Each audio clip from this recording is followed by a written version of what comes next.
Bonjour à tous et à toutes. Je ne vais pas attendre que... Est-ce que ça enregistre déjà?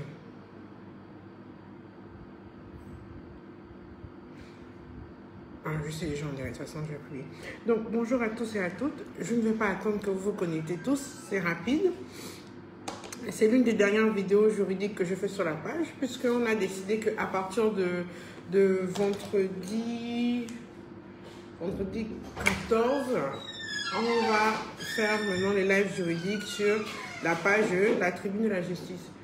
Cassandra, tu me laisses 2 minutes, non? Tu as quelque chose à me dire encore? Non, je voulais juste qu'on a terminé. D'accord. Il n'y a plus personne? Il n'y a plus personne. D'accord. Donc, on a décidé que depuis, à partir du vendredi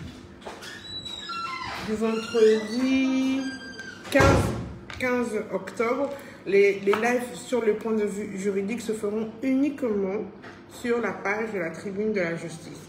Donc ça, c'est l'un des derniers lives que je fais sur le droit.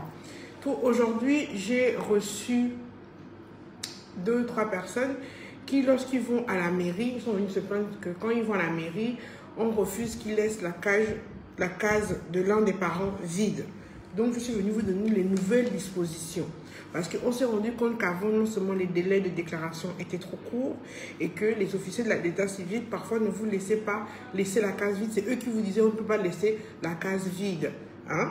Donc, je suis venue vous donner les dispositions pour que, quand ça se fait, vous pouvez contester, vous pouvez argumenter face aux officiers d'état civil les nouvelles lois qui ont été votées. Moi, je suis tombée sur quelqu'un d'Amérique qui a très bien compris quand je lui ai expliqué, mais les cas que j'avais avec d'autres difficultés. Donc, l'article 169 nouveau du Code civil dispose que les déclarations de naissance sont faites à l'officier de l'état civil dans les 2 semaines qui suivant l'accouchement pour les enfants nés dans les communes de Libreville et dans un délai d'1 mois dans les autres lieux. Ça veut dire peut-être ceux qui sont en Toum, Congo. Tout établissement médical ou hospitalier est tenu de délivrer gratuitement et sans délai le certificat de naissance et tout document nécessaire à une déclaration de naissance.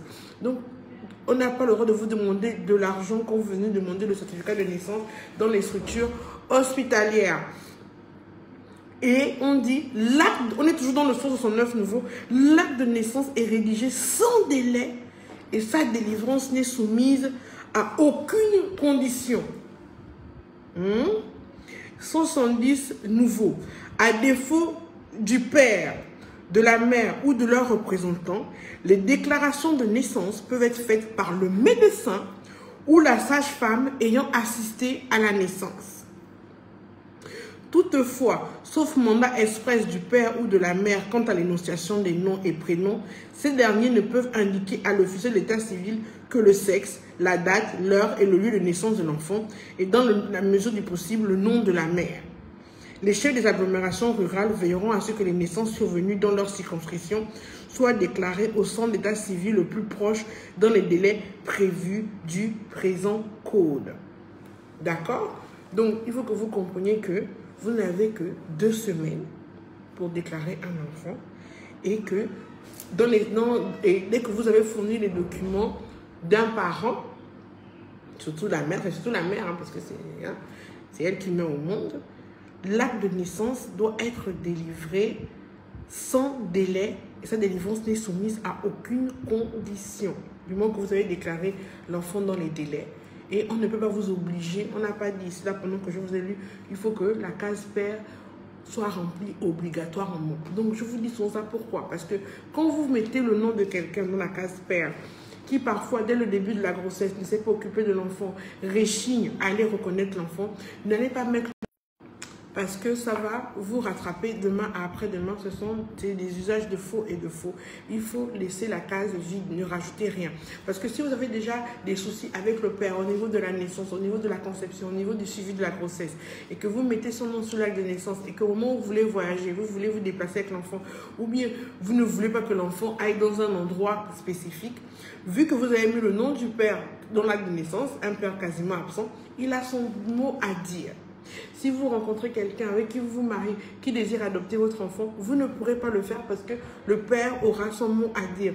Donc, si quelqu'un agit en père et non en géniteur, vous pouvez mettre son nom. Mais si quelqu'un agit juste en géniteur, oui, c'est moi qui suis le père, mais qui ne vient pas le reconnaître de manière officielle, ne mettez pas son nom. Ne mettez pas son nom. Laissez la case vide. Donc, n'oubliez pas, je vous ai dit qu'il fallait que vous achetiez le code. Vous ne pouvez pas être des têteuses, des têtoises sans acheter le code. En tout cas, à partir de vendredi, on va commencer à faire les lives sur la tribune de la justice. J'aurai aussi beaucoup à dire sur les femmes mariées et les hommes mariés parce que les nouvelles lois ont modifié certaines petites choses.